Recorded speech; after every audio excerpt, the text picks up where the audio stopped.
말씀을 나누기 전에 출애굽기 한 장 더 읽겠습니다. 출애굽기 20장인데 성경이 있으신 분들은 찾아서 보시고 없으신 분들은 그냥 들으시면 되겠습니다.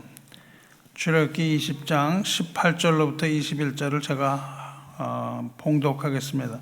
뭇 백성이 우레와 번개와 나팔 소리와 산의 연기를 본지라 그들이 볼 때에 떨며 멀리 서서 모세에게 이르되 당신이 우리에게 말씀하소서 우리가 들으리이다. 하나님이 우리에게 말씀하시지 말게 하소서 우리가 죽을까 하나이다. 모세가 백성에게 이르되 두려워하지 말라. 하나님이 임하심은 너희를 시험하고 너희로 경외하여 범죄하지 않게 하려 하심이니라. 백성은 멀리 서 있고 모세는 하나님이 계신 흑암으로 가까이 가니라. 아멘. 예, 하나님 말씀 나누겠습니다. 우리 또 이렇게 2주간 떨어져 있다가 다시 또 예배 함께 드리게 돼서 반갑습니다. 오늘 우리는 성경에서도 가장 엄숙하고 장엄한 순간으로 거슬러 올라갑니다. 애굽의 그 가혹한 노예 생활에서 해방된 이스라엘 백성은 이제 광야로 들어가서 마침내 시내산 앞에 도달했습니다. 오늘 제가 읽은 이 본문은 하나님께서 그 백성들을 거룩한 언약의 백성으로 삼으시고 또 그들이 살아갈 은혜의 지침인 십계명을 주시는 순간입니다. 십계명을 주시는 그 시내산에서의 이야기를 자세하게 묘사하고 있습니다. 그런데 십계명을 받던 바로 그날 모세가 올라간 하나님의 산 위에는 우리가 상상할 수 없는 장엄한 광경이 펼쳐졌습니다. 하늘에는 우레, 벼락이죠. 우레와 번개가 무섭게 그 대지를 내리쳤습니다. 그리고 뜨겁게 달아오른 가마솥과 같이 산 전체가 불길에 휩싸였죠. 시뻘건 불길에 휩싸였고 자욱한 연기가 계속 뿜어져 올라갔습니다. 그런 진동이 있는 그런 장면을 우리가 성경에서 볼 수 있습니다. 뿐만 아니라 거기에는 큰 소리가 있었습니다. 귀가 찢어지는 것 같은 커다란 나팔 소리도 크게 울려 퍼졌습니다. 아주 두려운 그런 광경이었죠. 이 두려운 광경을 처음 본 백성들, 그 진중에 있는 백성들은 무서워서 떨 수밖에 없었습니다. 그것이 하나님의 임재입니다. 하나님의 임재가 있는 이 광경은 우리가 상상할 수 없을 정도로 압도적인 그런 광경입니다. 우리가 한 번도 경험해 보지 못한 그런 것이죠. 그 광경 앞에서 모든 백성들은 다 무릎을 꿇었습니다. 백성의 무릎이 완전히 꺾어졌죠. 이 백성들은 하나님을 대면해 본 적이 없는데 하나님을 대면하는 것에 대해 큰 두려움을 느꼈습니다. 우리는 하나님을 뵙고 싶어 하지만 그러나 전혀 두려움이 없는 그런 모습으로 하나님 앞에 나가려고 합니다. 하지만 하나님께서 임재하시는 그 모습은 우리가 감당할 수 없을 정도로 압도적입니다. 그래서 이 백성들은 앞으로 나아가지 못하고 뒤로 물러섰습니다. 왜냐하면 하나님의 음성을 들으면 당장이라도 죽을 것 같았기 때문입니다. 뭇 백성이 우레와 번개와 나팔 소리와 산의 연기를 본지라 그들이 볼 때에 떨며 멀리 서서 모세에게 이르되 당신이 우리에게 말씀하소서 하나님한테 말씀하소서 그렇게 얘기하지 않고 모세한테 당신이 우리에게 말하라고 이야기합니다. 그러면 우리가 들으리이다. 하나님이 우리에게 말씀하시지 말게 하소서 그럽니다. 하나님의 음성을 듣지 않겠다는 거죠. 우리가 죽을까 하나이다 그렇게 말합니다. 담대하게 하나님을 직접 대하지 못합니다. 하나님을 직접 대하지 못하는 그들에게는 중재자가 필요했습니다. 하나님의 음성을 직접 들지 못했어요. 그래서 결국 백성들은 모세에게 나가서 간청했습니다. 하나님이 우리에게 직접 말씀하시지 않게 해달라고 말합니다. 우리가 죽을까 두렵다 그렇게 호소하면서 모세에게 매달렸죠. 이 성경이 기록한 이 시내산의 첫 장면은 백성들의 떨림으로 나타납니다. 그리고 백성들이 도망치는 것으로 묘사합니다. 그들에게 하나님은 만나야 할 존재가 아니고 피해야 할 공포의 대상이었습니다.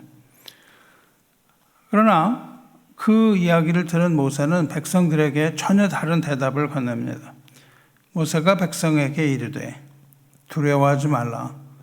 하나님의 강림하심은 너희를 시험하고 너희로 하나님을 경외하게 하여 범죄하지 않게 하려 하심이니라. 두려워하지 말라고 선포합니다. 두려워하지 말라고 선포하는 동시에 두려워하라고 선포해요. 하나님을 두려워하지 말라. 그러나 하나님을 두려워하라. 이렇게 이상한 말을 합니다. 두려움을 버리라고 하면서 진짜 두려움을 가지라. 이것이 우리 기독교의 역설이죠. 이것이 역설이 아니고 무엇이란 말입니까? 이 역설, 이것은 거룩한 역설인데 이 거룩한 역설은 우리에게 중요한 질문을 던집니다. 우리 신앙에 중요한 질문을 던지고 우리 각자는 이것에 대하여 답을 해야만 합니다. 오늘날 현대교회에 있는 수많은 그리스도인들이 이 긴장감 안에서 길을 잃어버렸어요. 거의 대부분의 사람들이 다 이 길을 잃어버리고 헤맵니다. 우리는 어떨까요? 우리는 여기서 길을 잃어버리지 않고 온전한 신앙생활을 하고 있는지 우리에게 물어봐야 됩니다. 성경은 우리에게 하나님을 두려워하라고 명령을 해요. 그런데 동시에 우리가 오늘 읽은 이 요한 1서 4장 말씀과 같이 동시에 사랑 안에는 두려움이 없다. 이렇게 선언을 합니다. 하나님을 두려워하라. 그러나 두려움이 없다. 그리고 또 하나님을 두려워하지만 그것을 또 두려워하지 말라. 이렇게 이야기를 합니다. 성도 여러분. 우리는 그러면 어떤 신앙을 가져야 되냐는 거죠. 우리는 하나님을 두려워하고 무서워해서 그렇게 떨리는 그런 신앙을 가져야 하는지, 아니면 하나님은 사랑의 하나님이시므로 우리는 두려워하지 않아도 되는 것인지, 이게 헛갈리는 것이죠. 오늘은 이 시내산의 그 하나님의 강림하심과 그 시내산의 연기와 우레와 번개와 불길 속에서 들려오는 이 거룩한 떨림의 신비 속으로 여러분을 초대하고 싶습니다. 성도 여러분, 하나님의 법을 사랑이 없이 받아들일 때, 하나님의 율법을 사랑 없이 받아들이는 것, 그것이 구약의 역인데, 하나님의 율법을 형벌로 무엇을 하지 않으면 벌을 받을 것이라는 이 형벌의 두려움으로 받아들일 때 우리 신앙은 감옥이 됩니다. 가혹한 감옥이 되는 거예요. 무엇이든지 할 수가 없는 그런 자유 없는 감옥이 됩니다. 하나님은 우리의 모든 잘못에 대하여 형벌을 내리시는 무서운 하나님이죠. 불꽃 같은 눈으로 우리를 감찰하시고 우리의 조그만 죄도 죄 하나하나도 놓치지 않으시는 무서운 감시자 하나님입니다. 이것이 우리의 첫 번째 오해입니다. 우리가 그 주님의 그 불꽃 같은 눈빛은 우리가 감히 통제할 수 없는 그런 것이죠. 이 두려운 형벌, 우리가 어떤 무서운 얼굴 가진 사람이 우리를 이렇게 딱 노려보고 있으면 그 눈을 마주치기가 굉장히 힘들어요. 그렇지 않습니까? 뭐 어떤 조폭 같은 사람이 여러분을 이렇게 딱 눈을 이렇게 딱 보고 있다고 생각을 해보세요. 그 눈을 계속 보는 자는 어떻게 됩니까? 그러면 살아남지 못하는 것이죠. 옛날에 그 사무라이, 무서운 사무라이들 눈을 쳐다보지 못하고 다 눈을 떨구는 이유예요. 그 두려운 하나님의 눈을 보면 거기에 나타나는 어려 있는 그 두려운 형벌, 이것 앞에서 우리는 본능적으로 두려움을 느끼는 것입니다. 그리고 하나님으로부터 도망치기를 원하는 겁니다. 그 하나님과 함께 있기가 너무 두려운 거예요. 이거는 다시 말하면 도망치고자 하는 공포입니다. 하나님을 만나지 못해요. 이 공포에 지배당하는 사람은 신앙인이라 할지라도 늘 불안함, 정죄감 이런 것에 시달리면서 사는 겁니다. 이 공포는 자꾸만 도망치고 숨게 만드는 두려움이에요. 우리 하나님 앞에 나가지 못하게 합니다. 사도 바울은 로마서에서 이런 상황을 뭐라고 표현하냐면 무서워하는 종의 영, 그렇게 말합니다. 그래서 율법에 갇힌 사람들입니다. 아주 가혹한 형벌이에요. 일말의 동정심조차 없는 주인, 그런 가혹한 주인 앞에 서 있는 종이 느끼는 두려움의 영입니다. 그 주인의 말을 듣지 못하거나 주인이 원하는 것을 하지 못했을 때에 다가오는 그 형벌, 그 보복, 그것 때문에 두려워서 열심히 일을 하는 종의 모습입니다. 이러한 두려움에 사로잡혔던 사람이 누구냐면 하나님을 피해서 숨었던 에덴 동산의 아담과 하와죠. 아담과 하와는 하나님이 앞에 죄를 짓고는 두려움에 휩싸입니다.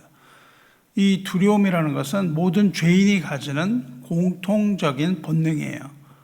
우리는 하나님 앞에 이 두려움을 가지는데 그렇게 되면 어떻게 되냐면 자꾸만 어둠 속으로 숨습니다. 그래서 죄를 지은 아담이 하나님으로부터 숨었죠.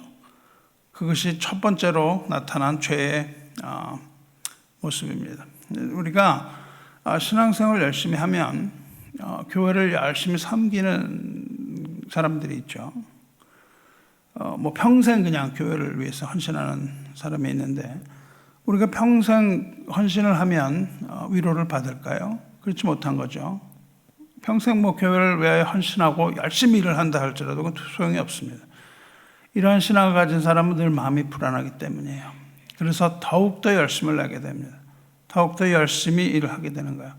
언제나 기도도 부족한 것 같아요. 내가 이렇게밖에 못하나? 이런 생각이 드는 거죠. 그리고 내가 하는 일이 과연 하나님 앞에 이게 옳은 일인가? 이런 것 때문에 정죄감에 시달립니다.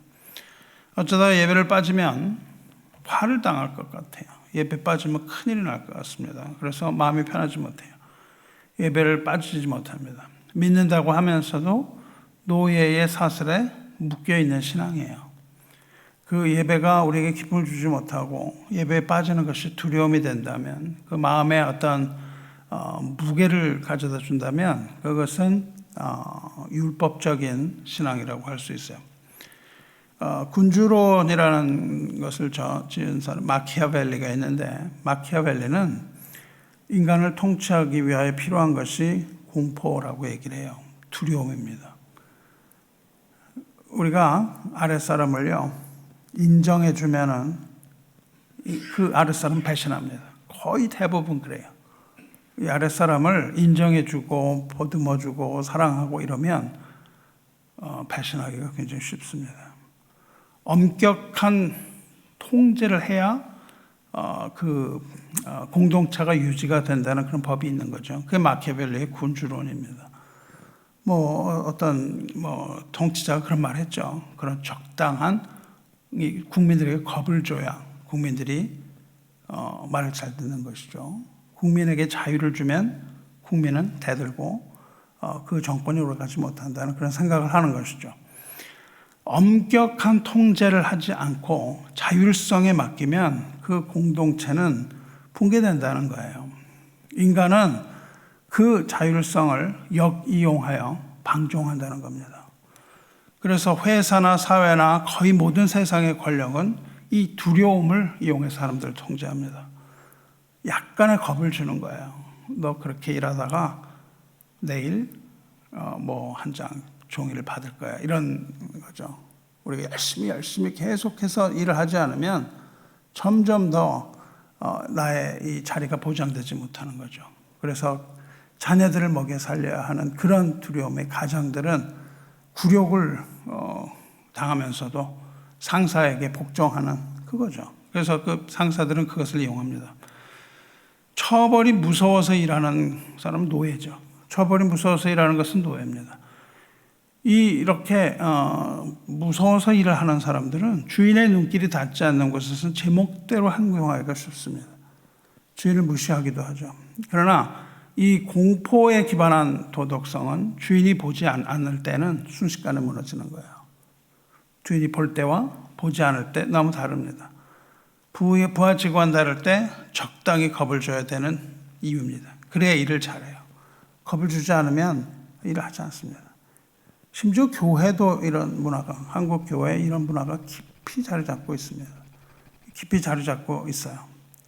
그래서 뭐 담임 목사와 부교육자, 제가 어느 교회 가보니까 담임 목사가 딱 출근하면 그냥 두 줄로 서요. 부교육자들 두 줄로 서갖고 90도로 인사를 하면 담임 목사가 그 앞을 지나가는 것이죠. 이 교회가 그런 것을 하고 있습니다. 왜 그것을 합니까? 두려워서 그런 거예요. 그 자리가 두렵습니다. 근데 왜 인간은 호의를 베풀고 선의로 대하면 그것을 호의나 배려로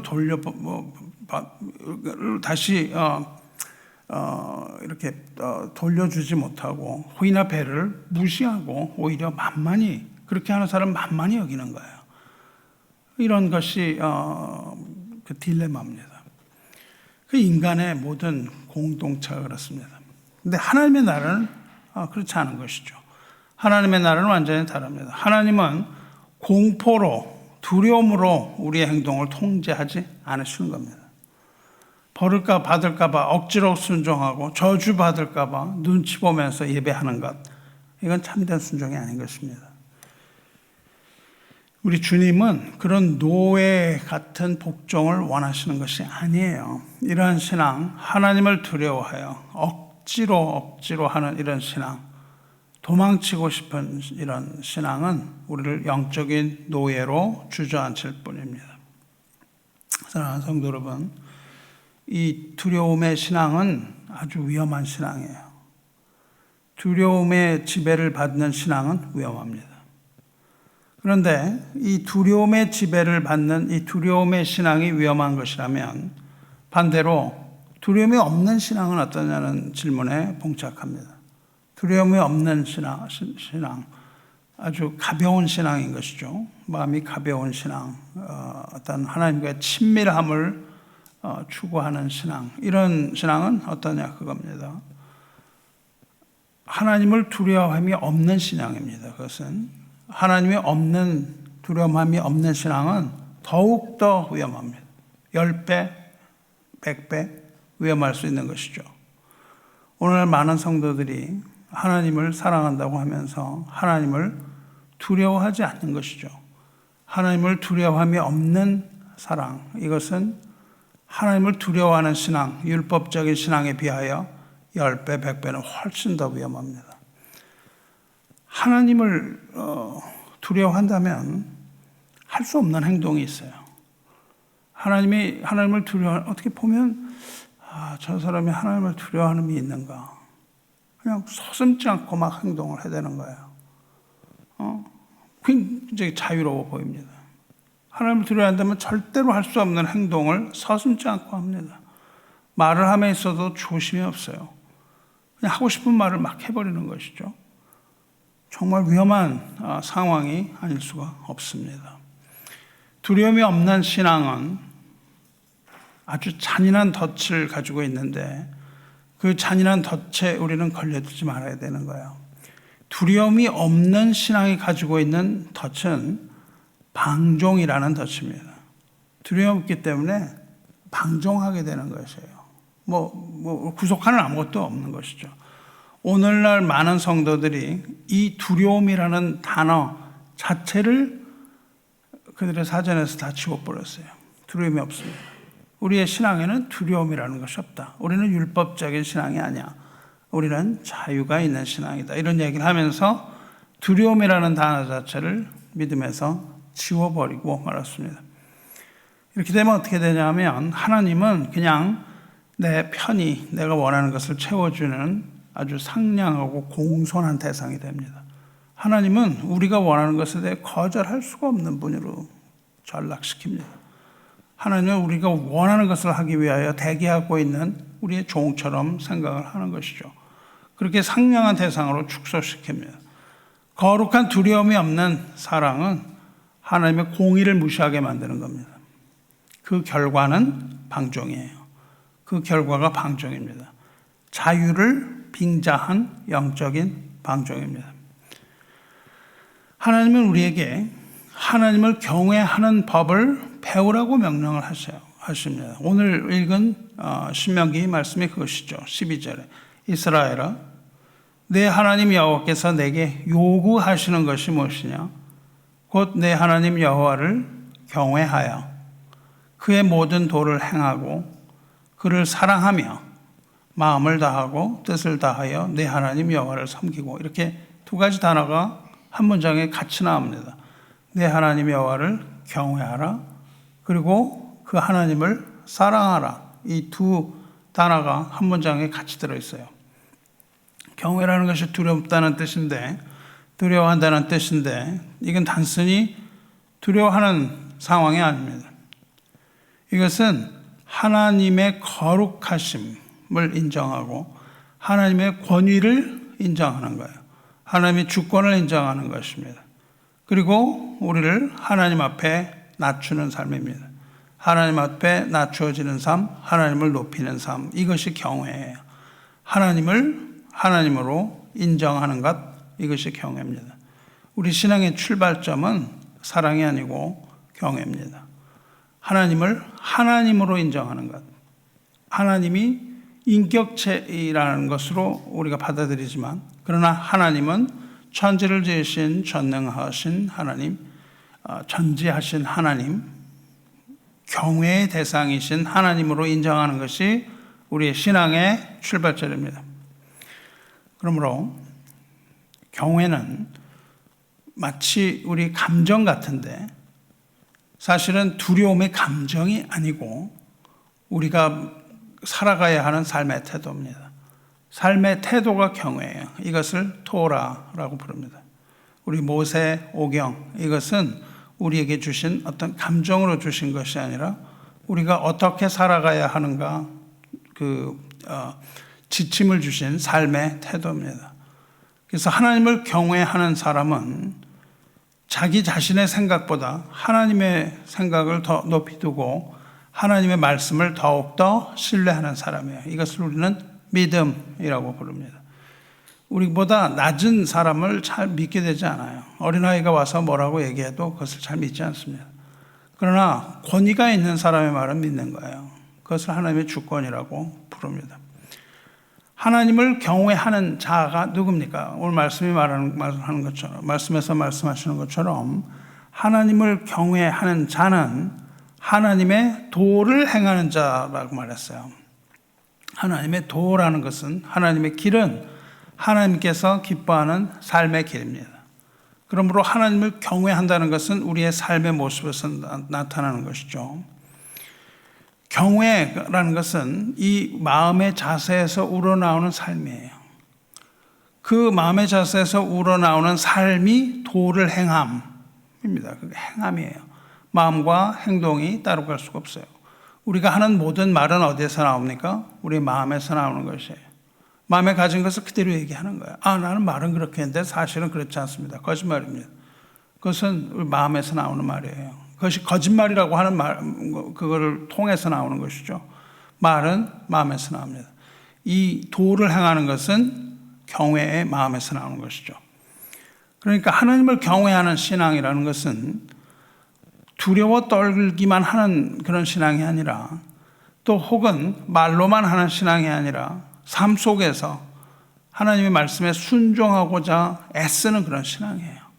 그러니까 우리가 하나님을 경외한다면 하나님 말씀대로 살고자 그렇게 우리 애쓰지 않을 수가 없는 것이죠.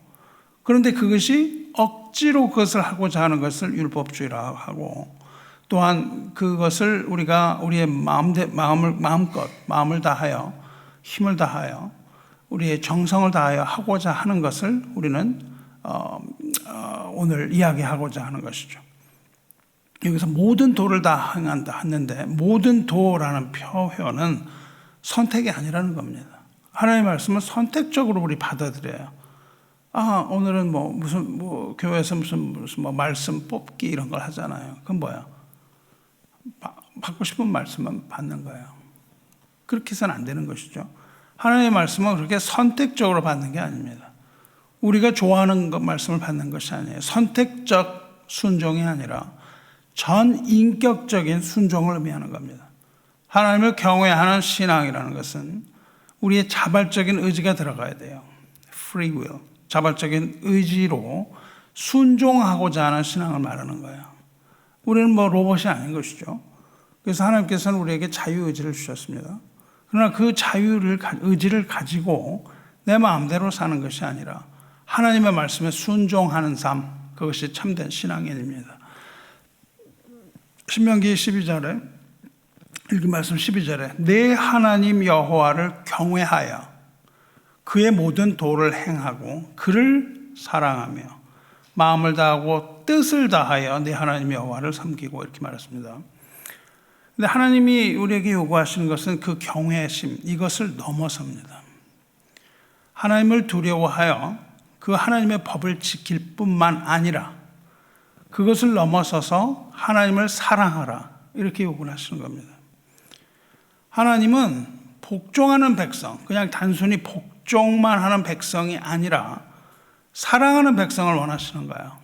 이 사랑은 감정이 아니라 사랑은 충성입니다. 사랑은 하나님의 약속에 대한 충성이에요. 하나님께서 우리를 먼저 사랑하셨기 때문에 그 사랑에 응답하는 것, 이것이 경외의 신앙입니다. 그리고 이것이 사랑의 신앙이에요. 이 두 가지가 같이 hand in hand, 같이 가지 않는다면 소용이 없습니다. 마음을 다하고 뜻을 다하여 그랬어요. 마음이라는 건 뭡니까? 우리의 내면이에요. 마음의 중심을 말합니다.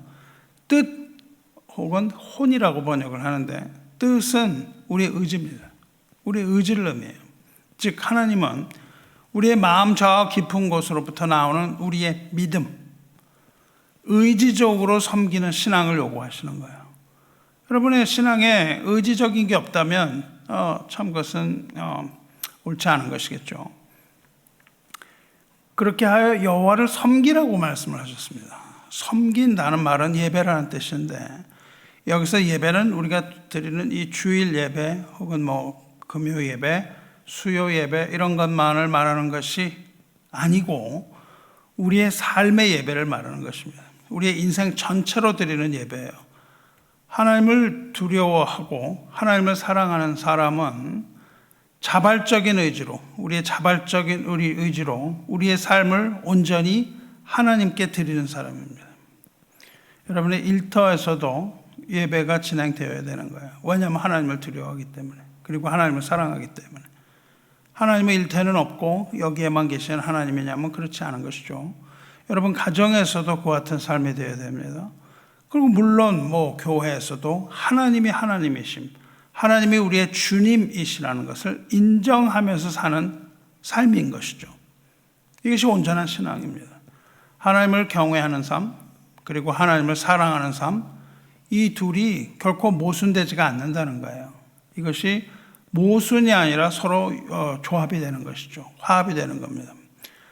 거룩한 두려움이 없는 사람은 우상 숭배자입니다. 하나님을 내 욕망의 도구로 전락시키는 우상 숭배를 하고 있는 거예요. 하나님이라는 이름을 가지고 우상을 섬깁니다. 왜냐하면 나의 필요를 채워줘야 되기 때문에. 하나님은 우리의 필요를 채워주는 분이 아닙니다. 우상은 우리의 필요를 채워주기 위하여 우리가 만들어낸 것이 우상이에요. 하나님은 그렇지 않다는 겁니다. 아론에게 두 아들이 있었는데 나답과 아비후라는 사람이었습니다. 레위기를 읽어보면 이런 얘기가 나오죠. 아론의 아들 나답과 아비후가 각기 향로를 가져다가 여호와께서 명령하지 아니하신 다른 불을 담아 여호와 앞에 분향하였더니, 여기 다른 불이라는 것은 strange fire, 이상한 불이라고 번역합니다. 이상한 보지 못하던 자기만의 불 말하는 거예요. 분향하였더니 예배를 드렸다는 거예요. 제사장으로 불이 여호와 앞에서 나와 그들을 삼키매 그들이 여호와 앞에서 죽은지라. 예배자가 죽습니다. 예배자가 뭐 예배 다 드렸다고 되는 게 아니에요. 이들은 특히 제사장이었는데 하나님 앞에 예배 드리다가 불에 타서 죽은 거예요. 그들이 가지고 갔던 이상한 불로 예배를 드리다가 그 불에 타서 죽은 겁니다. 이런 상황이 있었어요. 제사장인 이들이 왜 죽었냐 하면 이들이 하나님의 거룩함을 가볍게 여겼기 때문이라고 말합니다. 자기들 마음대로 예배 드린 거예요. 우리가 정한 마음대로 예배 드리는 거예요. 뭐 현대 교회가 얼마나 그런 걸 많이 합니까? 우리가 정한 대로 하나님이 받으시건 말건 우리의 그냥 좋은 대로 예배를 드리는 것이죠. 자기들 마음대로 그 이상한 불, 하나님 보시기에도 이상한 불을 들고 나와서 제단에 나갔다 그 자리에서 죽임당합니다. 이것이 뭐냐면 아주 가벼운 예배, 가볍게 다루는 가짜 예배를 말하는 것이죠. 가짜 섬김을 말합니다. 이것은 예배는 생명인데 이런 예배는 생명이 아니라 이건 죽음인 것이죠. 그것을 이 두 아들을 통하여 이야기를 하고 있습니다. 하나님은 공의의 하나님이며 동시에 사랑의 하나님입니다. 이것이 충돌되는 것이기 때문에 하나님이 아니고는 그것을 충족시키는 어떤 존재도 없습니다. 오직 하나님만이 공의와 사랑을 모두 충족시킬 수 있는 분인 것이죠. 그런 것이 하나도 없기 때문에 우리는 그 하나님이 누구신지 모르는 거예요. 왜냐하면 그런 걸 본 적이 없기 때문에. 그런데 하나님이 아닌 이 고대 근동 이방신들은 그 공의가 없었습니다. 도덕적인 공의가 없었어요. 그래서 그 신들은 인간에게 윤리적인 거룩을 요구하지 않습니다. 그때는 요구하지 않아요. 무엇을 요구하냐면 탐욕과 쾌락 이런 걸 자극합니다. 그래서 그 앞에 그 이방인들의 신전에는 그 쾌락과 탐욕 이런 것들로 가득했어요. 그리고 그들이 예배에는 인간의 욕망이 거기에 욕망에 맞춰서 맞춤형으로 그렇게 예배를 드렸습니다. 그래서 이 우상의 신전에는 거룩이라는 말이 없고 경외라는 말이 없었어요. 거기에는 오직 방종한 축제만 있었습니다. 축제로 한 거예요. 오늘날 우리가 교회가 그런 것을 하고 있는 것이죠. 하나님의 거룩이 지워져 버렸습니다. 교회에서 하나님의 거룩이라는 걸 찾기도 힘들고 거룩이라는 단어 쓰는 것도 좀 이상하죠. 우리는 거룩한 예배를 드립니다. 그럼 그것이 그렇게 잘 받아들여지는가 하면 좀 의심스럽습니다. 그런데 우리가 하나님의 거룩을 지워버리고 우리의 안위, 우리의 안락만을 구한다면 우리는 살아계신 하나님을 예배하는 것이 아니라 현대판 이방 우상을 숭배하는 거예요. 저 여러분이 여기 이렇게 동일하게 앉아있지만 여기 계신 하나님을 우리가 예배하는 것이 아니고 우리의 욕망을 채워줄 우상을 예배할 수도 있다는 것을 여러분이 아셔야 되는 겁니다. 이렇게 다른 불로 분향하던 아론의 아들이 죽은 후에 모세가 자기 형 아론한테 그 죽은 이유를 말해줍니다. 왜 그들이 죽었는가를 모세가 아론에게 얘기합니다. 레위기 13:3절 그 뒷부분에 이렇게 나와요. 모세가 아론에게 이르되 이는 여호와의 말씀이라, 하나님 말씀이라는 거죠. 이르시기를 나는 나를 가까이 하는 자 중에서 내 거룩함을 나타나겠고 온 백성 앞에서 내 영광을 나타내리라 하셨느니라. 이게 바로 죽은 이유입니다. 그들이 하나님의 거룩을 함을 가까운 자라고 하면서 하나님의 거룩을 나타내지 못한 거예요.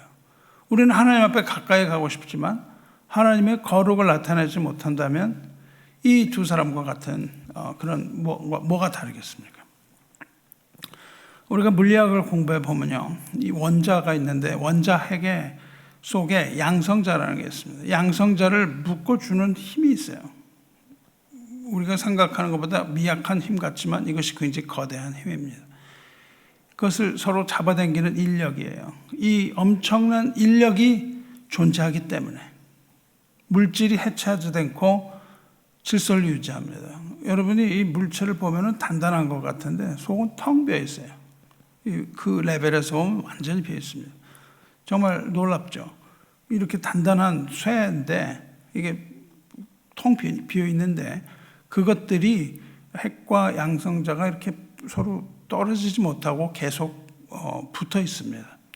그것이 붙어 있기 때문에 질서를 유지하는 거예요. 만약에 이 힘이 사라진다면 이 우주의 모든 물질은 순식간에 창조 이전으로 돌아갑니다. 믿을 수 없겠지만 우리가 보고 있는 이 모든 것은 창조 이전으로 순식간에 돌아갈 수밖에 없습니다. 하나님께서 이 모든 것들을 붙들고 계시기 때문에 우주는 질서를 유지하고 있는 거예요. 하나님이 그 손을 놓으시는 순간 이 모든 우주는 혼돈의 상태로 들어갈 수밖에 없는 거예요. 우리의 신앙도 마찬가지입니다. 하나님께서 우리를 붙들고 계시기 때문에 우리의 신앙이 유지되는 거예요. 내가 뭐 거대한 무슨 큰 믿음을 가지고 있어서 하나님을 믿는 것처럼 보이지만 그렇지 않다는 겁니다. 하나님께서 우리 믿음을 붙들어 주시는 거예요. 이 하나님의 그 높고 위대하심에 대해서 우리를 붙들고 있는 힘이 뭐냐면 두려움이고 떨림이에요. 경외라는 겁니다. 하나님의 우리를 경외라는 것을 가지고 우리를 붙들고 계시는 거예요. 그 떨림이라는 이 강력한 힘이 빠져나간다면 우리의 도덕, 우리의 삶, 우리의 신앙, 이것은 순식간에 무질서에 빠질 수밖에 없어요. 우리는 방종에 빠지기 너무 쉬운 겁니다. 하나님이 그 손을 놓으시는 순간, 그 떨림으로 붙들고 계시는 그 손을 놓으시는 순간 우리는 곧바로 방종에 빠지고 무질서의 삶을 살 수밖에 없다는 겁니다. 사랑하는 성도 여러분, 우리 이제 다시 이 신의 산, 이 폭풍 속으로 다시 들어가 보려고 하는 거예요. 여기에 두 가지 두려움이 있습니다. 하나는 우리가 버려야 할 두려움이에요. 또 하나는 우리가 가져야 할 두려움입니다. 우리가 버려야 하는 두려움이 있고 우리가 가져야 하는 두려움에 대한 완벽한 해답이 오늘 읽은 출애굽기 20장에 들어있다고요. 그래서 이 출애굽기 20장은 시내산에서 율법을 받은 후에 그 중간 단계에 딱 들어가 있습니다. 제가 아까 읽은 그 부분이 바로 거기에요. 백성들은 아까 여러분 보신 것처럼 우레와 번개 앞에서 무서워 떨면서 뒤로 도망쳤습니다. 이 두려움은 도망치게 하는 공포였어요. 하나님을 본 공포였습니다. 그러나 모세가 백성들에게 외쳤죠. 두려워하지 말라.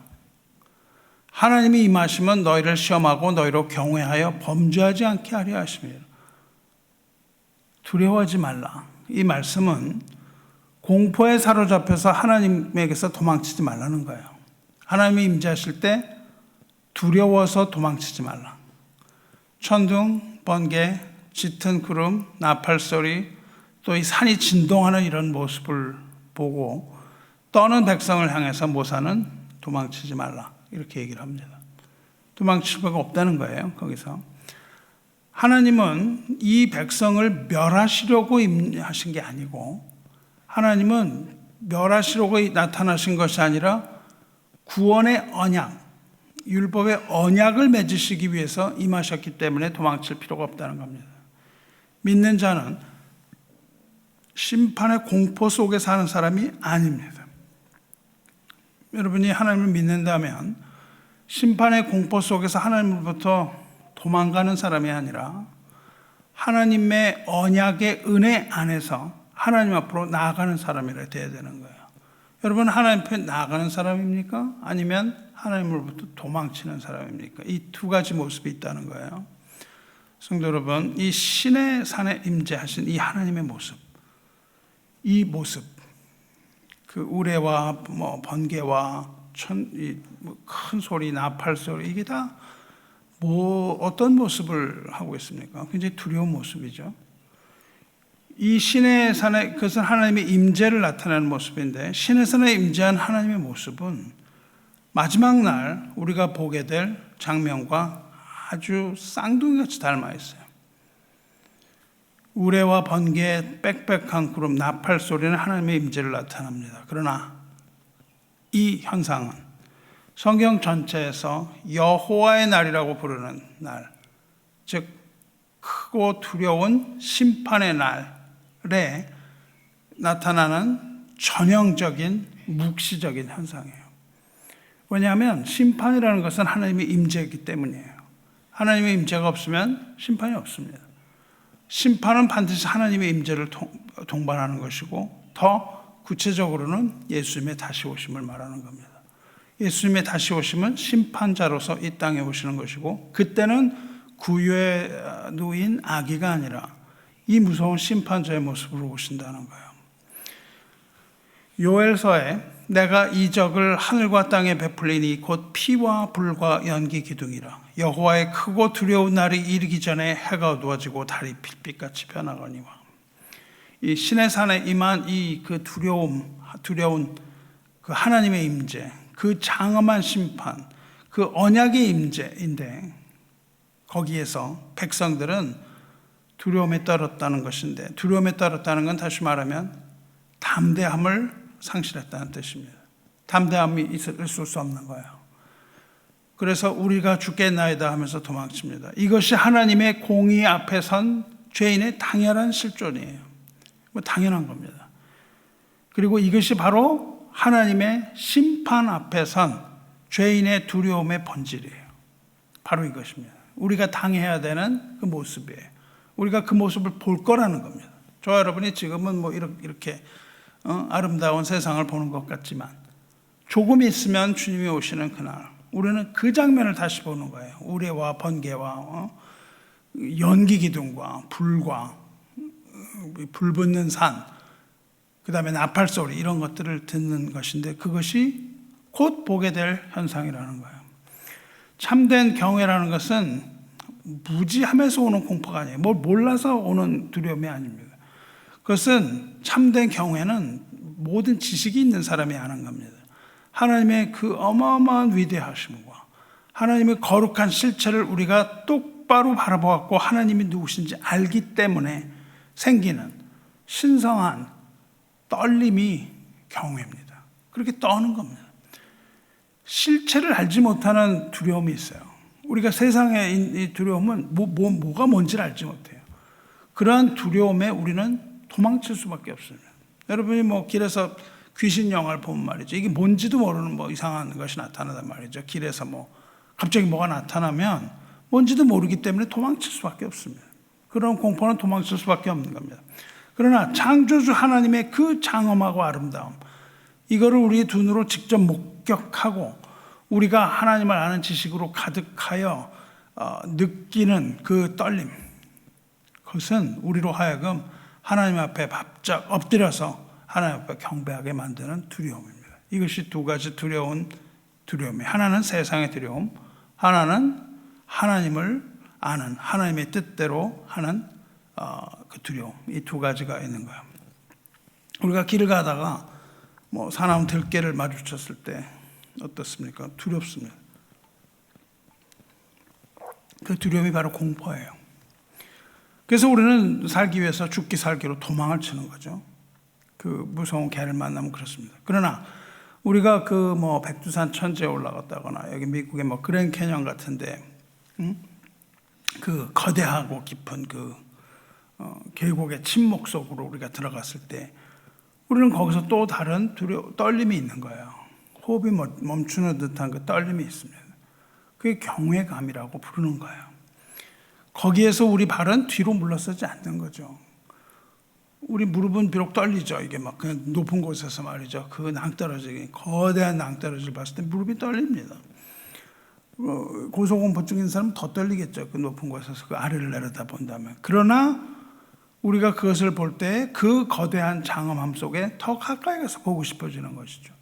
이것이 다른 두려움인 거예요. 개를 만났을 때 그냥 도망치는, 생각도 안 하고 도망친 겁니다. 그거는. 그것과 이 장엄한 광경을 봤을 때에 느끼는 두려움, 이 두 가지가 있는 것이죠. 그 종교 개혁을 한 마틴 루터가 있잖아요. 그 마틴 루터가 사제가 된 후에 처음으로 예배를 집례했어요.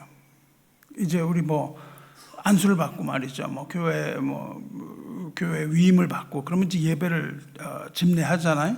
그 예배를 집례하던 순간에 이렇게 고백을 합니다. 이 루터교는 말씀 중심이 아니라 성찬 중심이에요. 성찬 중심의 예배를 드리거든요. 그러니까 그 캐톨릭과 거의 비슷합니다. 미사라는 걸 드립니다. 그래서 루터가 이제 빵, 그 다음에 잔, 이 떡과 잔을 성찬대 위에 얹고 이제 하나님을 부르려고 하는 거예요. 했단 말이죠. 하나님의 이름을 부르려고 하던 순간 몸이 마비됐어요. 몸이 마비됐다고 그럽니다. 왜 그러냐면 자기는 그 보잘것없는 그냥 먼지와 같은 존재인데 이 먼지와 같은 내가 창조주 하나님 앞에 예배자로 섰다는 그 두려움, 그 떨림, 그 압도적인 그 하나님의 높고 광대하심 앞에서 몸이 마비된 현상이 온 거예요. 근데 이 루터를 마비시킨 것은 율법을 율법을 지키지 못해서 벌을 받을지 모른다는 그 두려움이 아니었던 것이죠. 그 두려움은 무엇이었습니까? 살아계신 하나님을 직면하고 내가 하나님께 예배자로 선다는 그 거룩한 떨림, 그 두려움인 거죠. 우리가 하나님 앞에 설 때 그런 겁니다. 우리가 대통령을 만나러 갈 때 떨리잖아요. 그런 떨림인 거죠. 사랑하는 성도 여러분, 하나님께서 시내산에 강림하셨던 것은 율법을 주시기 위해서였어요. 그런데 그 율법 아래에 인간은 절망할 수밖에 없는 겁니다. 그것을 지킬 수가 없는 것이죠. 그래서 율법 아래에 있는 백성은 담대함을 가질 수가 없습니다. 담대할 수가 없어요. 왜냐하면 늘 불안하기 때문에. 율법을 지키지 못해서 불안하기 때문에 담대함을 잃어버릴 수밖에 없습니다. 그래서 율법적인 신앙은 하나님의 심판 앞에 떠는 신앙입니다. 하나님의 심판 앞에 떠는 신앙이에요. 그러나 하나님께서는 우리에게 담대함을 주셨어요. 그 담대함이 뭐냐면 하나님의 사랑 안에서 완성되는 담대함입니다. 하나님의 사랑 안에 있을 때 우리는 담대한 거예요. 하나님의 사랑 안에 있는 자는 심판날 두려움에 떠는 자가 아니라는 겁니다. 하나님의 사랑 안에 있는 자는 심판날의 두려움에 떠는 것이 아니라 오히려 담대함을 가지는 사람이에요. 그 무서운 심판인데요. 이게 담대함이 있어요. 그 요한일서가 이렇게 선포합니다. 오늘 읽은 요한일서가 뭐라고 합니까? 이로써 사랑이 우리에게 온전히 이루어진 것은 우리로 심판날에 담대함을 가지게 하려 함이니 주께서 그러하심과 같이 우리도 이 세상에서 그러하니라 이렇게 말해요. 왜 우리에게 사랑을 주셨어요? 왜 사랑을 주셨느냐? 심판날에 담대하라고 우리에게 사랑을 주셨다는 겁니다.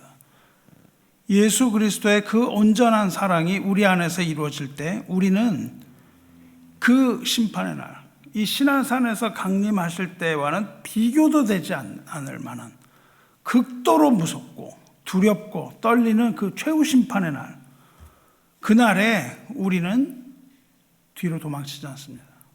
우리는 뒤로 도망치지 않고 우리는 담대함을 가지고 오시는 심판주 앞에 보좌 앞으로 나갈 수 있는 자가 된다는 겁니다. 여러분 이거를 이해하셔야 돼요.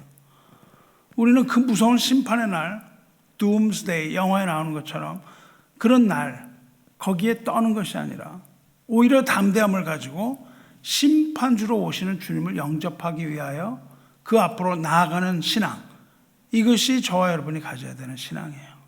그 심판에 두려워 떠는 것이 아닙니다. 만날 그냥 무슨 666을 표를 받으면 이런 게 없다는 겁니다.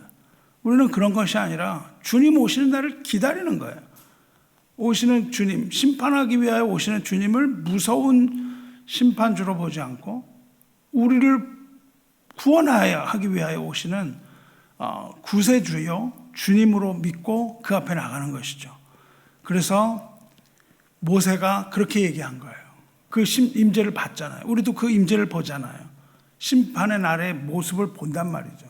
그때 우리에게 담대함을 갖게 하기 위하여 사랑을 주셨다는 거예요. 이 요한일서의 말씀입니다. 출애굽기는 뭐예요? 두려워하지 말라. 하나님이 임하시면 너희를 시험하고 너희로 경외하여 범죄하지 않게 하려 함이라. 그렇게 말씀하신 겁니다. 사랑이 우리에게 온전히 이루어진 것은 우리로 하여금 심판날에 담대함을 갖게 하려 하심이라. 그 말씀을 모세가 이미 말한 겁니다. 그리하여 범죄하지 말라. 그 하나님을 보고 범죄하지 않도록.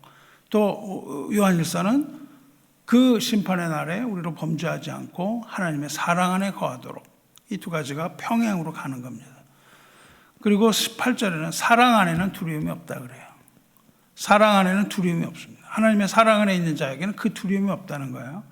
온전한 사랑이 두려움을 내쫓나니, 그 첫 번째 우리가 가지지 말아야 할 그 두려움, 그러나 우리에게 딱 달라붙어서 우리를 두렵게 만드는 그것을 내쫓는 것이 있는데 그게 뭐냐면 사랑이라는 거야.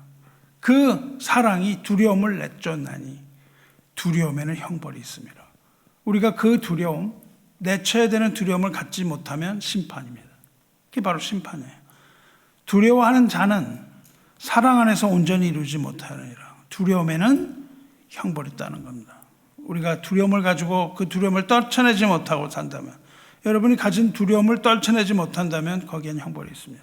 그게 성경이 말하는 겁니다. 심판날에 어떤 일이 일어나냐면, 심판날에는 불과 유황으로 타는 못에 던져짐이 있다 그랬어요. 모든 자는 부활하여 두 번째 사망이 있어요. 그 두 번째 사망이 뭐냐면 불과 유황 못에 던져지는 거예요. 계시록에서 이것을 둘째 사망이라고 부릅니다. 그렇다면 누가 그 둘째 사망에 들어가냐는 거야. 그 불과 유황으로 타는 못에는 도대체 누가 던져지냐는 겁니다. 그것을 성경이 말합니다. 요한계시록이 말하고 있습니다. 그러나 두려워하는 자들과 믿지 아니하는 자들과 흉악한 자들과 살인자들과 음행하는 자들과 점술가들과 우상숭배자들과 거짓말하는 모든 자들은 불과 유황으로 타는 못에 던져지리니 이것이 둘째 사망이라. 그러니까 불과 유황에 던져지는 사람이 쫙 열거가 돼요. 그런데 그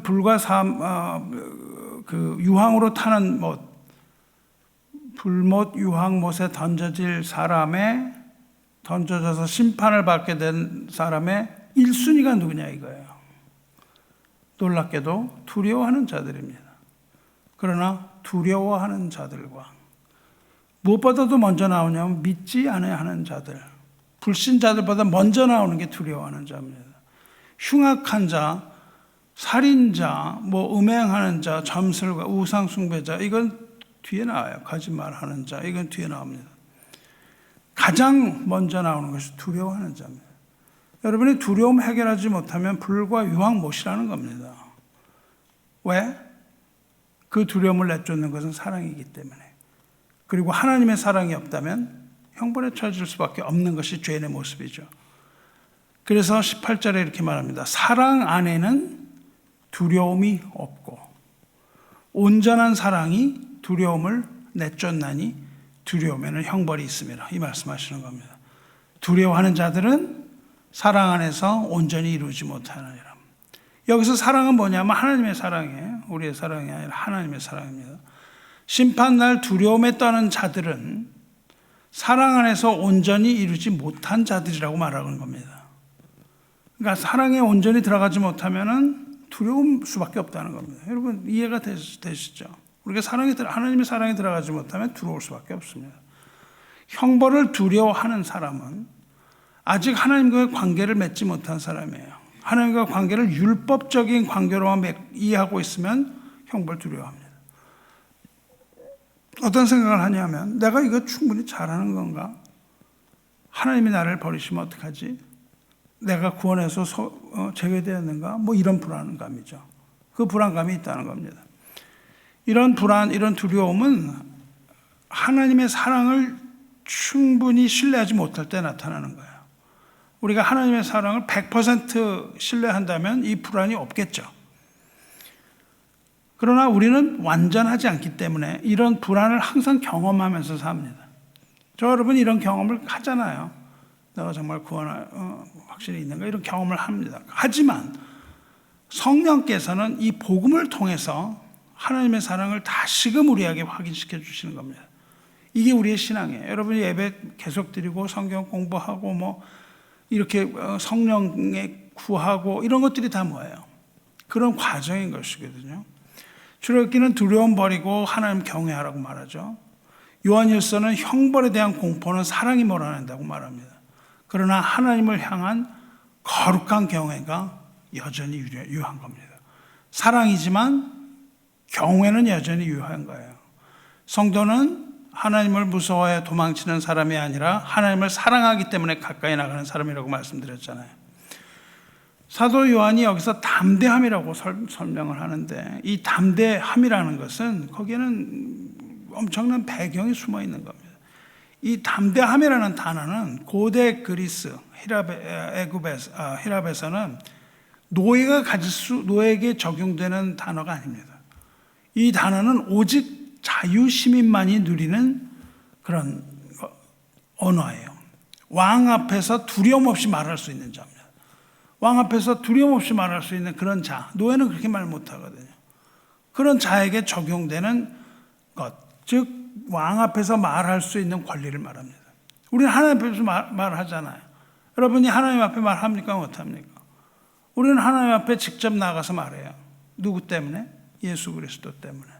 이 구약의 백성들은 나가서 말할 수 없었기 때문에 모세에게 이야기하였고, 저와 여러분은 예수님께 직접 이야기할 수 있는 것이죠. 우리의 상황을 다 구할 수 있는 겁니다. 본래 우리는, 죄인인 우리는 죄와 벌의 공포에 짓눌려서 하나님으로부터 도망치던 노예였는데, 그러나 예수 그리스도의 피가 우리의 신분을 노예에서 자유인으로 바꿔놓았단 말이죠. 그래서 우리는 자유입니다. 그 예수께서 갈라디아서서 말하죠. 예수께서 우리를 자유롭게 하시려고 자유를 주셨으니 다시는 종의 멍에를 매지 말라, 이렇게 말씀하십니다. 이제 우리는 온 우주의 재판장이신 하나님 앞에 서는 자입니다. 그러나 우리는 사형 선고를 기다리는 죄인의 떨림으로 하나님을 기다리는 게 아니에요. 우리는 아버지 앞에 당당히 나아가는 상속자의 그 담대함, 이것을 얻은 것이죠. 신학은 이것을 굉장히 어렵게 얘기해요. 신학은 이것을 뭐라고 그러냐면요, 신학적인 용어는 이걸 뭐라고 그러냐면 칭의와 양자됨의 열매, 이렇게 어려운 말씀입니다. 칭의와 양자됨의 열매. 뭐 신학 공부하면 이런 걸 다 공부해야 되는데 이렇게 어려운 건데, 말하자면 이겁니다. 로마서 8장 15절에 양자의 영을 받았으므로 우리가 아바 아버지라 부르느니라, 이 구절이에요. 우리 양자의 영, 우리는 양자의 영을 받았기 때문에 하나님을 아바 아버지라 부른다 이거예요. 사도 바울 역시 이 로마서, 지금 이 구절에서 이 신비로운 신분의 변화를 선언하는 겁니다. 종이었다가 자녀가 되는 거예요. 아바 아버지라는 이 부르짖음은 그냥 아버지에게 느끼는 그 아빠 하는 그 다정한 감정 고백이 아닌 겁니다. 양자로 입양된 아들은 이 이전에 가지고 있던 모든 신분, 그리고 가지고 있던 모든 채무, 빚, 이런 것이 완전히 소멸됐다는 거예요. 완전히 소멸되고 친아들과 똑같은 상속권을 보장받습니다. 우리는 양자가 뭐 좀 다르게 대접을 받지만 이 유대 문화에서는 양자라는 것은 친아들과 동일한 상속권을 가져요. 성령께서 우리 마음에 심어주신 이 자녀의 영, 우리에게 자녀의 영을 심어주셨거든요.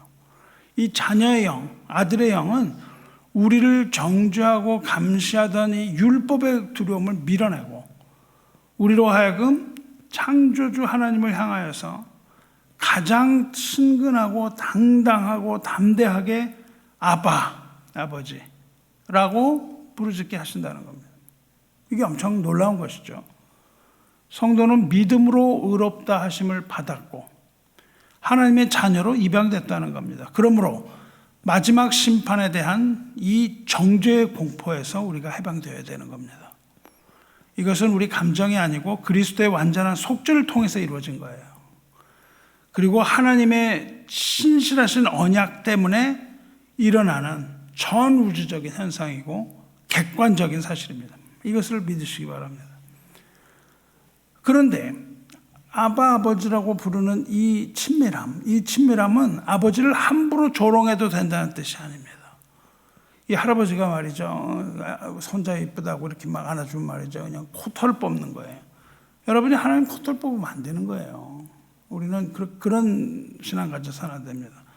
자녀가 아버지를 더 깊이 사랑하고 더 가까이 안기면 안길수록 아버지의 그 고귀한 인격, 그리고 아버지의 권위의 무게를 우리가 알게 되는 거예요. 그게 하나님 자녀입니다. 하나님 자녀는 그냥 아버지에게 막 해도 되는 것이 아니라 아버지의 고귀한 인격, 권위, 하나님의 주권, 이걸 깨닫게 되는 거예요. 그래서 우리가 하나님을 대하는 태도는 날이 갈수록 하나님의 사랑을 많이 받으면 받을수록 우리는 어떻게 되는 거예요? 하나님 앞에 더 정중하게 나가고 하나님 앞에 더 조심스러워지는 겁니다. 사랑이 깊어질수록 그 아버지의 매 때문에 무서운 것이 아니라 사랑이 깊어질수록 아버지에 대한 자녀의 경외감, 두려움, 이게 점점 깊어지는 거예요. 이게 참된 신앙인의 모습입니다. 아버지는 자녀에게 폭력을 가하지 않아요. 자녀는 아버지 품에 친밀하게 달려가서 안깁니다. 그런데 공의로운 아버지의 자녀는 스스로 행동을 삼가고 정중하게 반응을 하는 거예요. 이게 제대로 된 아들이겠죠. 이 친밀함 그리고 거룩한 두려움이 완벽하게 공존하는 겁니다. 하나님의 세계에서는 이 친밀함, 하나님 아버지로서의 친밀함과 왕으로서의 거룩함, 두려움, 이것이 완벽하게 공존하는 이 세상에서 존재하지 않는 가장 아름다운 관계가 하나님과 우리의 관계예요. 왕으로서의 하나님, 아버지로서의 하나님. 우리가 오케스트라를 보면요, 그냥 멋진 지휘자가 나와요. 이 위대한 지휘자가 이 연주를 맡아서 지휘를 하는데, 이 연주를 할 때 그 최고의 거장인 지휘자가 지휘하는 오케스트라 단원을 여러분 보시기 바라요. 그들은 지휘자의 손끝 하나하나에 다 신경을 쓰는 거예요. 그리고 지휘자의 숨결이, 표정 이런 것들에 완벽하게 집중합니다. 거기에는 뭐가 있냐면 긴장감이 있어요. 막 긴장감이 있고 떨림이 있습니다. 이거 딱 정확히 시작. 거기서 무슨 드럼 치는 한 번 딱 치는 사람 보세요. 그 긴 기간 동안 요거 하나를 치기 위해서 아주 긴장을 하고 있거든요. 정확한 시점에 이걸 딱 쳐주지 않으면 오케스트라는 다 망가집니다. 그렇게 긴장을 하고 떨림을 하면 극도로 팽팽하게 긴장을 가지고 떨림을 유지하면서 그걸 하는데, 그 떨림은 억압이 아닌 거예요. 두려움이 떨림이 아니잖아요. 그건 뭡니까? 완벽한 지휘자의 그 질서 안에서 단원들이 가장 아름답고 예술적인 곡을 만들어내기 위하여 자기들이 가지고 있는 이 자유를 만끽하면서 기쁨으로 연주를 해야 이게 제대로 된 게 나오지 않겠어요? 그리고 하나님을 찬송할 때도 그런 겁니다. 하나님을 향한 참된 이 경외는 우리 영혼에 이와 같은 아름다운 하모니를 만들어내는 거예요. 그 떨림입니다. 그리고 우리에게 자유를 선물하는 거예요. 이렇게 구원을 받습니다. 그리고 구원을 받은 성도는 성화의 길을 걸어가는 거예요. 이것이 우리가 하나님 앞에서 성화되어 가면서 하나님의 사랑을 점점 깊이 깨달아가는 겁니다. 저 여러분이 이렇게 매주 예배를 드리면서 하나님의 사랑을 깨달아가는 거예요. 그 결과 우리가 예배를 드리면 드릴수록 형벌에 대한 두려움은 점점 줄어드는 겁니다. 완벽히 없다고 말할 수 없잖아요. 그러나 반대로 하나님을 향한 사랑, 하나님을 향한 경외, 이거는 점점 자라가는 거예요. 그것이 신앙의 성숙입니다. 처음에는 두려움에 있다가도 그 후에는 하나님의 사랑 안에 들어가는 거죠. 사랑하는 성도 여러분, 우리 예수 그리스도께서는 십자가에서 우리 모든 죄의 대가를 다 치르심으로써 이 형벌의 무서움을 완전히 소멸시키신 겁니다. 동시에 죄를 묵인할 수 없는 이 하나님의 무한한 이 거룩함을 가장 선명하게 십자가에서 드러내셨어요. 십자가는 공의와 사랑의 정점입니다. 거기에서 이 두 가지를 다 이루셨어요. 그리스도의 십자가는 무서워서 하나님으로부터 도망치는 그 공포를 영원히 소멸시키셨다고요. 더 이상 무서워하지 않아도 됩니다. 그리고 그리스도께서는 우리에게 자유를 주셨습니다. 동시에 하나님을 향한 가장 깊은 경외감과, 우리는 그 십자가 앞에서 경외감에 떨 수밖에 없는 거예요. 그리고 가장 가까운 친밀함을 하나로 다 완성을 하신 겁니다. 할렐루야. 성도 여러분, 심판 날에 우리에게는 담대함이 주어집니다. 그리스도의 사랑 안에 있는 자에게는 담대함이 주어지는데, 그 담대함은 우리의 노력이나 우리의 사랑에서 나오는 게 아닙니다. 우리의 어떠함에서 나오는 담대함이 아니에요. 우리의 사랑은 늘 흔들립니다. 그리고 쉽게 깨지는 사랑이기 때문에 믿을 수가 없어요. 이 담대함, 심판날에 갖게 될 이 담대함은 오직 예수 그리스도께서 십자가를 지심으로 우리 죄를 대속하신 완전한 사랑 위에서만 세워지는 겁니다. 좀 아까 우리가 찬송을 불렀는데, 우리가 부른 찬송가 뭔지 기억하세요? 265장 주 십자가를 지심으로, 거기 나오는 고백처럼 유월정 어린 양의 피가 문설주에 발라졌을 때 죽음의 재앙이 그 집을 넘어갔다고 노래하거든요. 십자가에서 흘리신 독생자의 보혈을 믿는 자는 영원히 주님의 진노를 면하게 된다. 그게 가사 제목이잖아요. 가사의 내용이잖아요. 어떻게 주님의 진노를 면하게 됩니까? 독생자의 보혈을 믿는 자가 그 영원한 주님의 진노를 면하고 담대함을 얻는 거예요. 그래서 그 찬송은 우리에게 담대함을 주는 찬송입니다. 마지막 날 심판의 불이 내릴 때 주님의 피로 죄를 씻은 영혼들은 두려움 없이 영원한 구원의 문을 건너가는 거예요. 그 구원의 문을 건너갑니다.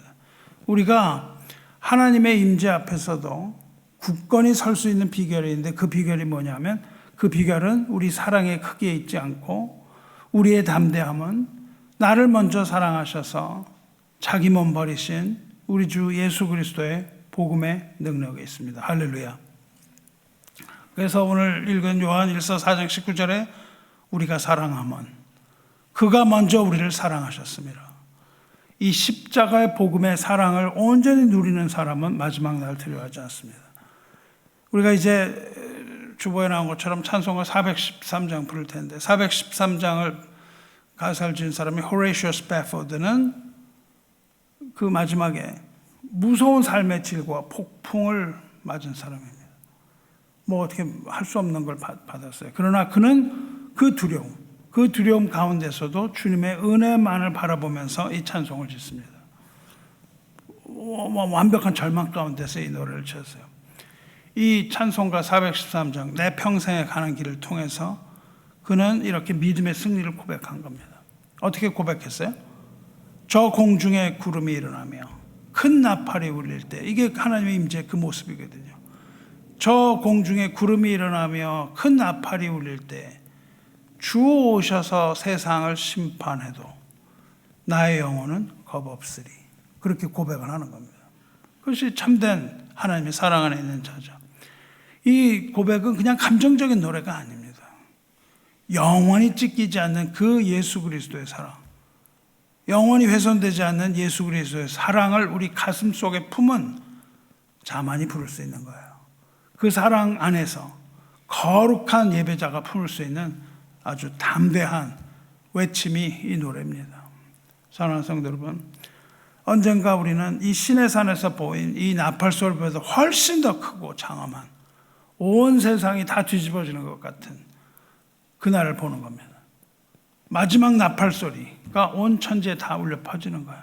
그리고 온 우주의 왕이신 우리 주 예수 그리스도께서 이 세상을 심판하기 위하여 하늘로부터 불꽃과 같이 강림하신다고 되어 있습니다. 이 세상에 다시 오시는 거예요. 그러나 그날, 크고 두려운 그날, 십자가의 보혈 아래에 서 있는 우리는 더 이상 그것을 보고 도망쳐 숨지 않고 예수 그리스도의 공로, 피의 공로로 말미암아서 최후의 재판장이신 하나님께서 나의 가장 친밀한 아버지가 되심을 믿는 자입니다. 그 심판주가 바로 나의 아버지예요. 주를 신뢰하고 경외하는 성도들에게 그 심판의 날은 형벌의 날이 아니라 가장 당당하고 기쁘게 주님을 맞이하는 해방의 날이 되는 겁니다. 진정한 자유의 날입니다. 이것을 믿는 사람은 어떤 삶을 살아가야 될까요? 이것을 믿는 사람은 이런 삶을 살아가는 거예요. 그리스도 안에서의 삶은 세상의 모든 두려움으로부터 완벽하게 해방된 영적인 삶입니다. 여러분의 삶은 그 모든 두려움을 이기는 삶이 되어야 하는 거예요. 우리는 매일매일 직장 상사가 뭐 나한테 어떻게 하는가, 뭐 내가 이러다가 직장 잃어버리는 거 아닌가, 무슨 내가 하는 사업이 망하는 거 아닌가, 상사가 나를 어떻게 보고 있는가, 뭐 이런 거에 떨고 말이죠. 뭐 동료와의 그 경쟁 막 하면서, 또 노후에 이거 내가 가난하면 어떻게 되지, 막 이런 불안, 두려움, 이런 걸 가지고 살잖아요. 하지만 우리는 시야를 넓혀야 되는 거예요. 우리는 이 우주에서 가장 크고 두려워해야 하는 창조주 하나님의 영광 앞에 서 있는 겁니다. 우리는 그 하나님을 경외하는 자예요. 이 가장 큰 존재를 경외하는 자는 이 조그만 것, 작고 가벼운 이런 위협, 두려움 앞에는 비굴하게 무릎 꿇지 않는 겁니다. 하나님을 믿는 여러분은 이 세상의 두려움에 무릎 꿇지 마시기 바라요. 그래야 우리는 진정한 자유를 선포하면서 살아갈 수 있는 겁니다. 마음을 크게 보고 하늘을 바라봐야 되는 겁니다. 또 우리 주 예수 그리스도 안에서의 삶이라는 것은 주님과의 그 친밀한 관계를 누리는 이 친밀한 삶이 되어야 되는 거예요. 아무도 보지 않는 은밀한 골방에서 보여지는 삶입니다. 하나님을 경외하는 이 골방에서의 삶, 이 정직함, 이건 뭐 속일 수가 없는 겁니다. 골방에서 속일 수 없거든요. 여러분이 골방에서 뭘 하고 있냐 보면 여러분의 신앙이 딱 드러나는 거예요. 골방에서 벽을 바라보면서 할렐루야 하는 사람이면 세상에 감당하지 못합니다. 그것은. 그 정직함을 회복하면서 살아가시길 바라요. 교회에서 무슨 일을 하는데 말이죠. 교인들이 나를 어떻게 보고 있나, 뭐 사람들이 나를 인정해 주는가 아닌가, 뭐 이런 시선. 그리고 우리 목사님은 나를 또 어떻게 생각하는가, 이런 것, 뭐 체면, 이런 것 때문에 신앙적인 일을 하려고 하는 것이죠. 그러나 그거는 진짜 신앙이 아닌 겁니다. 진짜 신앙이 아니에요. 우리 진짜 경외는 뭡니까? 진짜 신앙은 하나님을 경외하는 거예요. 오직 나를 보시는 하나님 한 분. 살아계신 하나님의 시선만을 의식하는 것이 진정한 우리의 신앙이죠. 여러분이 교회에서 사람들과 이야기를 하는 그 언어와 아무도 보지 않는 그 골방에서의 여러분의 언어가 동일해야 되는 거예요. 사람들 앞에서 이렇게 얘기하는데 뭐 나가서 다른 얘기하면 안 되는 거죠. 특히 하나님과의 언어에서 대화가 동일한 무게를 가져야 되는 겁니다. 하나님을 경외하는 삶, 그리고 골방에서의 친밀함, 이 두 가지거든요. 하나님을 경외하는 삶, 골방에서의 친밀함, 이것이 조화를 이루어야 되는 거예요. 이 진정한 성도의 삶은 그 조화를 이루면서 완벽한 자유를 누리는 삶이 우리의 신앙입니다. 사랑하는 성도 여러분, 말씀을 맺으려고 합니다. 예수님께서도 이 땅에 사시는 동안에는 여호와를 경외하는 성령의 영으로 충만하셨습니다. 그리고 경외함으로 가득한 삶을 사셨는데 그것을 예수님의 가장 큰 즐거움으로 삼으셨어요. 거룩한 두려움이라는 것은 무거운 짐이 아닙니다. 저 여러분이 가져야 되는 그 짐이 아니에요.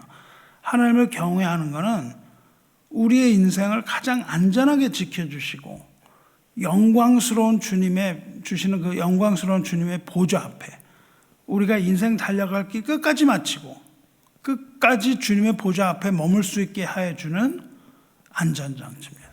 이 경외가 없으면 우리가 끝까지 달려갈 수가 없어요. 경외심이 있는 자만이 끝까지 달려갑니다. 그래서 사도 바울이 얘기하죠. 내가 나 달려갈 길 마치고 믿음을 지켰으니, 그 얘기를 하거든요. 하나님께서 그 두려움으로 우리의 믿음을 지켜주시는 겁니다. 성도 여러분, 오늘 이 시간 성령께서 우리의 눈을 열어주시길 바라요. 우리의 눈을 열어주셔서 왕이신 여호와의 실체를 보게 되기를 소망합니다. 진정 우리가 두려워해야 되는 하나님을 보기를 원합니다. 그리고 또한 이 도망치려는 이 공포를 내쫓는 그 온전한 십자가 사랑 여러분 누리시기 바라요. 그리고 동시에 이 장엄한 하나님의 사랑, 누구도 끊을 수 없는 이 하나님의 사랑 안에서 여러분이 기쁨을 가지고 그 기쁨 가운데서 떨리고 그 보좌 앞에 머무는 그 참된 사랑과 경외의 이 놀라움을 여러분이 회복하시기를 축원합니다. 그래서 우리는 더 이상 방종이 아닌 참된 자유를 누리고 두려움이 아닌 온전한 기쁨 누리는 하나님의 거룩한 백성 되시기를 주님의 이름으로 축원합니다. 기도하겠습니다. 은혜와 자비가 풍성하신 하나님 아버지, 오늘 우리에게 시내산의 두려운 임재를 넘어서 십자가의 완전한 사랑으로 심판날에 누릴 담대함을 알게 하여 주셔서 감사합니다. 우리는 죄와 형벌의 공포 아래서 그 두려움 아래서 평생 하나님 피해 도망치던 그러한 비참한 종들이었던 것 우리 입을 열어서 고백합니다. 그러나 독생자 예수 그리스도께서 피 흘려 우리를 위하여 대속하여 주심으로 우리의 모든 죄악을 다 지우시고 우리를 언약의 자녀로 입양하여 주셨사오니 참으로 감사합니다. 이제 우리가 정죄와 불안의 노예로 살지 아니하고 우리 구주 예수 그리스도의 생명을 힘입어 아버지 보좌 앞에 당당히 나가는 상속자의 참된 자유 누리게 하여 주시옵소서. 간절히 비옵기는 성령 하나님께서 주의 백성들 날마다 진리 가운데 붙들어 주시길 원합니다. 세상의 평판, 미래의 불안이라는 이 헛된 두려움 앞에서 비굴하게 흔들리지 않도록 우리 믿음 지켜주시옵소서. 오직 온 세상의 왕이신 하나님 한 분만을 기쁨으로 섬길 때 떨며 경외하는 거룩한 예배자의 마음 우리 영혼에 새겨주시옵소서. 우리의 어떠함이나 개인의 열심의 영적 평안 걸지 않게 하여 주시옵소서. 그보다는 우리를 먼저 사랑하사 자기 몸을 못 박으신 복음의 능력만을 온전히 의지하게 하여 주시옵소서. 그래야 아무도 보지 않는 골방에서나 치열한 삶의 일터에서나 교회에서나 성령님의 인도하심 속에서 주님의 살아계신 시선만 의식하며 정직하게 살아가게 하여 주시옵소서. 우리를 세상 끝날까지 이끄시고 하나님의 나라까지 인도하시며 영화롭게 하실 우리 구주의 신실하심만 바라보게 하여 주시고 마지막 날 장엄한 하늘의 나팔 소리와 불꽃과 같이 강림하실 그때에 기쁨으로 주를 맞이하는 주의 백성 되게 하여 주시옵소서. 우리 영혼의 완전한 주권자이신 우리 주 예수 그리스도의 이름으로 기도드리옵나이다. 아멘.